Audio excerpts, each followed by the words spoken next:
Fala galera! No vídeo dessa semana vamos falar acerca da Revolução Russa. Completou 100 anos em 2017 e este ano, 2018, Copa do Mundo ocorre na Rússia. Então, chance gigantesca de se fazer presente nos vestibulares. A Revolução Russa foi um marco na história, tanto da Rússia quanto mundial. Da Rússia, foi um marco uma vez que rompeu com o absolutismo na Rússia. A Rússia era comandada pelo czar Nicolau II, da dinastia Romanov.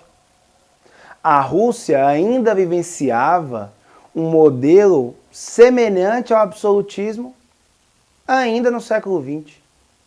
A Rússia tinha uma economia rural semelhante ao feudalismo e com um processo de industrialização incipiente, ocorrendo com a entrada de empresas estrangeiras.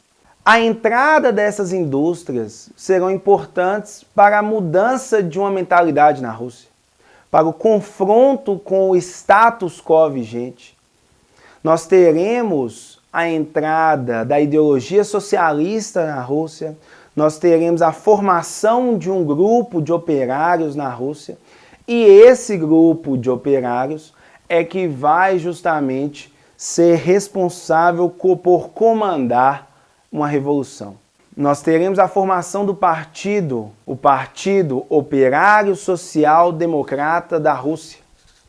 Esse partido, que depois vai se desmembrar entre mancheviques e bolcheviques, será o grande responsável por conduzir a revolução. Importante entender a diferença, hein? Mancheviques serão aqueles que defendem que antes de a revolução acontecer, é necessário ocorrer a consolidação do capitalismo. Para os mancheviques, a transição para o socialismo será uma transição natural. Uma Rússia que consolidará-se no capitalismo, conforme Marx propunha, e assim ocorrerá a revolução do proletariado de maneira natural com as próprias falhas do capitalismo. Já os bolcheviques, maioria, acreditam na revolução imediata, na aplicação do socialismo imediato. Então essas divergências vão repercutir na revolução mais à frente. Outro aspecto importante para a revolução foi o Domingo Sangrento, responsável, considerado ensaio geral para a revolução. O Domingo Sangrento é uma manifestação pacífica em que pedia reformas, dentre elas a criação de um parlamento, uma maior representação ou a representação proletária, uma reforma agrária na Rússia. A reação do governo em relação à manifestação foi responsável por provocar esse ensaio geral. O governo reagiu de maneira violenta, levando à morte de 92 pessoas que pacificamente manifestavam naquele período. Além do Domingo Sangrento, esse evento fundamental, principalmente para o povo, colocar-se contrário ao czar, a entrada da Rússia na Primeira Guerra Mundial será fundamental. Após o Domingo Sangrento, o czar irá criar uma Duma, irá criar o parlamento. Um parlamento marcado por privilégios, um parlamento marcado pelas diferenças sociais, que não abarcava os interesses populares. A Rússia entrará na Primeira Guerra Mundial, aliando-se à Sérvia contra a Áustria, colocando a Inglaterra, a França e a Alemanha no conflito. A entrada da Rússia na Primeira Guerra Mundial vai criar um efeito interessante. Em um primeiro momento, a guerra cria um sentimento nacional. A guerra cria um medo. Portanto, a entrada da Rússia na guerra vai fazer com que a efervescência contra o governo reduza em 14. Mas a derrota da Rússia, ou as constantes derrotas da Rússia, o alto índice de mortalidade, a crise econômica gerada a partir da guerra, vai motivar a reação popular contra o governo.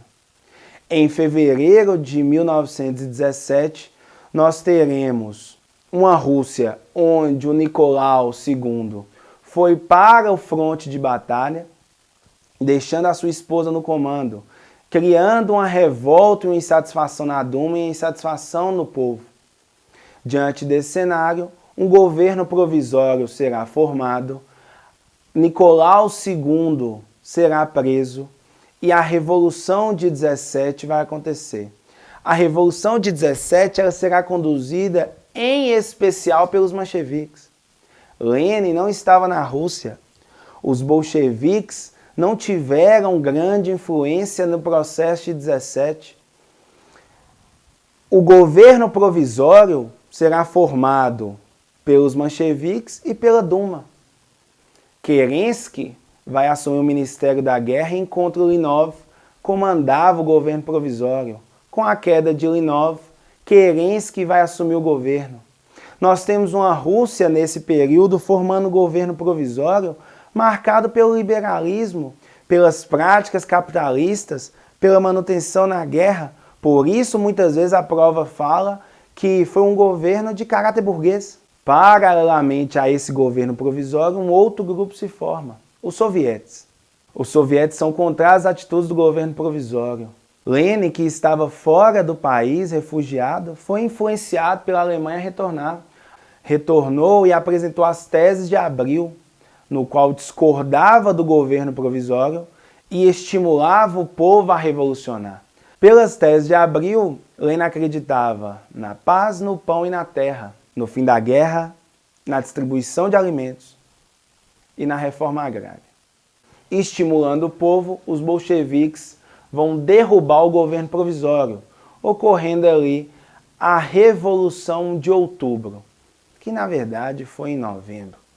A Revolução de Outubro de 1917, uma revolução bolchevista, então muito cuidado com isso, uma revolução bolchevista, no qual derrubou o governo provisório de caráter liberal, burguês, capitalista. Essa revolução bolchevista vai ser a grande responsável por colocar a Rússia na ideologia socialista, por tornar a Rússia União Soviética e por tornar a Rússia essa nação totalitária que será protagonista na Segunda Guerra Mundial e no final do século XX. Então fiquem atentos a isso. A primeira revolução foram dos mencheviques que derrubaram o czar, fevereiro de 1917. A segunda revolução acontece em outubro, uma revolução bolchevista contrária aos mencheviques. É isso aí, galera. Acompanhe o canal, inscreva-se, acompanhe nas redes sociais, comente, curta e aí nos vemos no próximo vídeo.